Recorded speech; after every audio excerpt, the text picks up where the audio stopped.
Hey guys, Andy N, spoken label, back in the house.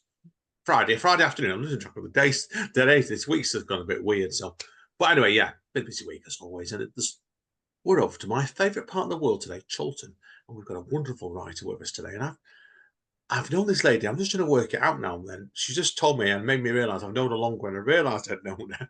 We've got the fantastic Lindy Newns with us today. Now, you just told me, Lindy, weren't you, that obviously you've been a regular at our Speak Eating in Chorlton, certainly for the last couple of years. And I'd forgotten you'd come a few times to our Stretford with me in Stretford, didn't you, as well? Yeah, I did. Oh God, it just shows you. Time flies, honestly. So I thought I knew you for a year or two, not 4 or 5 years. That we just worked out. But anyway, yeah, we're today talking Lindy about I've got a debut collection anyway. But she'll correct me if it's not. But before we get onto that, Lindy, tell us a bit about yourself as a creative person. Where all your creativity came from originally. I used to write a lot when I was a kid, when I was at primary school, with a friend of mine with whom I'm still in touch. He's now an actor, or was an actor. He's getting a bit long in the tooth, and he's having mobility issues, so he's not doing so much acting. But we used to write plays for other children to watch or take part in. We did that a lot, yeah. And I was writing some poems. It was only in secondary school that knocked it out of me for a little while, I'm afraid. I think it does sometimes with secondary school. I think you lose the fun in school. I think you had when you're at primary school sometimes. I know I did. And yeah, it put me off my writing for a few years after that myself and my fun with creativity. So yeah. And I get you with that now. Obviously, I think we probably need to make people aware obviously about your career and stuff, because you think your career was a major point and then obviously it changed, didn't it, again later on in life. Changed several times, yeah. So I worked for the tax office, then I was a personal tax manager in Manchester. Then I decided to go and do performing arts down in London, masters in literature, theatre and performing arts, and then postgraduate teaching certificate. And I was running a fringe theatre for a while, and I was writing plays for a while. And then I decided to be a teacher for quite a long time. See, people are saying that's what I love. I knew most of that, Lindy, straight away from obviously researching. I didn't know all of that then. So, but what led you into your poetry then nowadays? I know you've been writing poetry for some years, haven't you? Now, really, and you've had quite a lot of publications as well. Yeah, I think, well, I did start by writing poetry at primary school, and I believe I won a poetry competition run by the Sunday school. Oh wow. I know. Wow. It must be really good. I think it was to do with flowers or something, and probably very holy, because I tried to be a very holy child. I'm not sure how I tried to be holy, but yeah, I can remember Sunday school and church. Then, as I say, secondary school, and then I was writing plays when I was at doing performing arts. I was writing plays and one person shows for other students, and it was really when I became a teacher, because 60-hour weeks, you haven't got the focus and the time, and you're working part of your holidays as well. So I thought poetry would be short, and I didn't realise that to get anything like a poem you want to have in your name, it requires umpteen drafts, 20 or more drafts sometimes. Not always, but quite often. And you never, I think, who was it? One famous poet, probably Keats, said a poem is never finished. It's, and even when it's published. I know Philip Larkin changed his poems after publication, so the next draft would be different again. And it takes a long time. And I was mistaken. Yes, you definitely remember that one. I've just completed a poem today and I've gone for about 7 drafts on it, so I know exactly what you mean with that. And like it was, I sent it off to magazine the other week, and I just looked at it this morning thinking, why did I send that off? It wasn't ready. It's just, yeah. I know.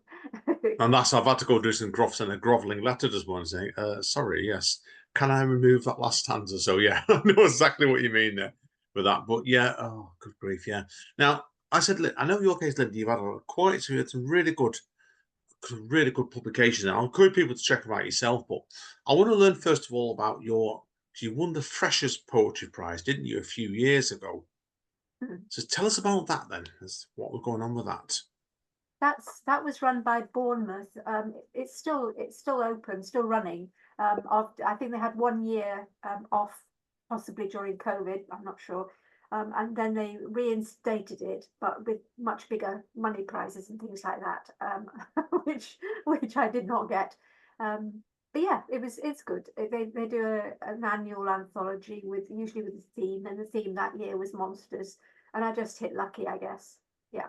I think it always is, isn't it? Really, like it's when you enter competitions, you never know whether you're going to be lucky or not. So yeah, I agree with you completely with that. So yeah. Now, and obviously, I know you've been shortlisted for the Bridport Poetry Prize as well, and I thought that's a great one. That was. What was when did this happen then for you, the Bridport one? I think it was two years ago. It might have been three now, but a couple of years ago. And since then, I think a publication called Obsessed with Pipework has published the poem that was shortlisted. So that's nice as well. It's out there. Yeah. I've been in that magazine myself, actually, a few years ago as well, actually, that one. Yeah, great magazine. I've got the feeling, I know somebody that does the poetry editor right now. I could be wrong with that. I'm not going to name them. Is it Penny? Is it Penny? Yeah. Yeah, Penny Sharman. Yeah, Penny's a long-standing friend of Spoken Label. She's been in this, what, 3 times now, actually. I don't know her husband, Keith, great. I wasn't sure if she was doing it. That's why. She shares it. She shares it with another person or maybe another 2 people. Yeah. So I said I know obviously with yourself and so I said you do so much in your work, and I know you do already. So I think it's a good roundabout way to move on to your collection now then, which you've just bought out, haven't you? Is it Words by Lindy, Pictures by Peter? Have I got that wrong? It is. If I can share my screen, I think I've got it up here. Wait a minute. Oh no, it says host disabled participant screen sharing. So hang on, right. And you just go into your tools and oh, you probably know it's better than me, this, so it's gonna have to be. Yeah, if you go to hold on. You know it's better than me because I've forgotten all the settings have changed around here, so I'm trying to find it. I'm trying to look at the security more. Nope. That's interesting. Yeah, they've changed. People are wondering today, and we see what they've got on Zoom, and this has all been updated as the last time I've done this sort of thing. It's just absolutely. It has updated, hasn't it? Because it's not on the audio and it's not on the video settings. I can't see security. Have you got security at your end? Your side? I'm just having a look now. It's not that. It's got to be in the video then. Let's look at we've got audio, share screen, team chat.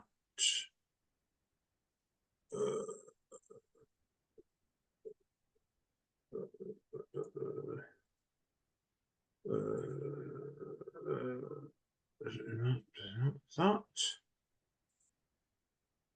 Yes. I'm going to start Zoom.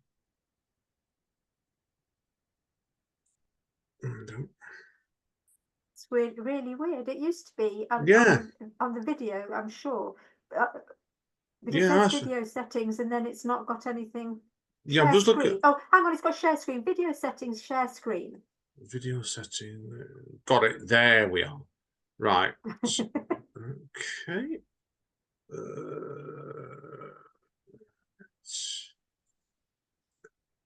Oh, hang on. That might have done something. What do you mind? Should I try? No. Yes, try that. Let's try that now then. Oh, I might be in advanced actually. No, it still says disabled, I'm afraid. Right, that's probably going to be me. That 1 minute. Let's go and look at the video settings. It's people wondering today. I'm probably going to stop. I'll stop the recording and we'll be fair with me. Lindy mess around for a couple of minutes here, so we'll see you in 2 minutes. It's not fair for Lindy to keep messing around with us. See you in a minute.